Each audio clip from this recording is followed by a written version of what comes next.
Pasamuan ingkang kinasih wonten ing Gusti Yesus, sugeng pinanggih wonten ing renungan patinan GKJ Purwantara dinten Kamis Pahing Surya kaping 26 wulan Maret taun 2026. Kula Yuswa Agung ngajak kita sesarengan maos kitab suci dinten menika ingkang kapetik saking Serat Filipi bab 1 ayat 1 dumugi 11 lan kuwaca ayat 6 ingkang mekaten.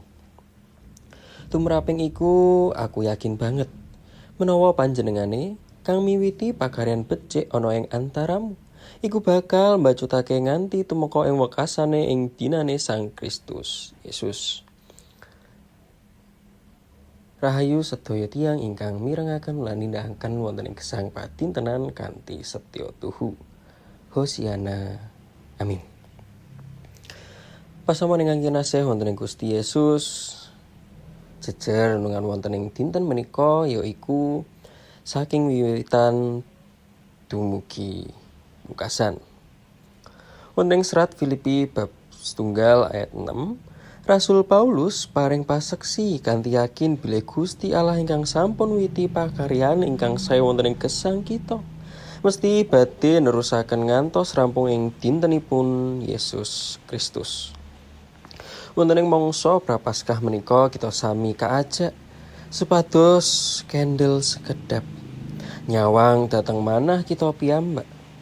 Prapaskah boten namung perkawis nahan diri utawi nglampahi tata pangibadah kemawon, nanging langkung jero saking niku inggih menika bab pangowahan gesang ingkang dipun garap dening Gusti. Asring kita rumiyin rumangsa dereng prayogi wonten ing gesang padintenan wonten ing pasamuan GKJ Purwantara, mbok bilih kita tasih asring gampil nesu kira nggatosaken sesami utawi dereng temen-temen gesang wonten ing katresnan. Kadangkala kita pitaken wonten ing manah kita piyambak, menapa kula sampun saestu malih dados langkung sae. Nanging dinten menika sabda Gusti maring panglipur.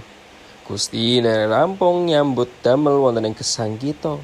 Sedaya ingkang kita alami, kabingungan, pergumulan, saha malah kalepatan, boten wonten ingkang sia-sia.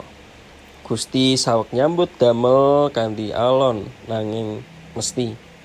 Kados dene pandhe ingkang kanthi telaten bentuk pakaryanipun. Mekaten ugi Gusti bentuk gesang kita supados saya kados Sang Kristus.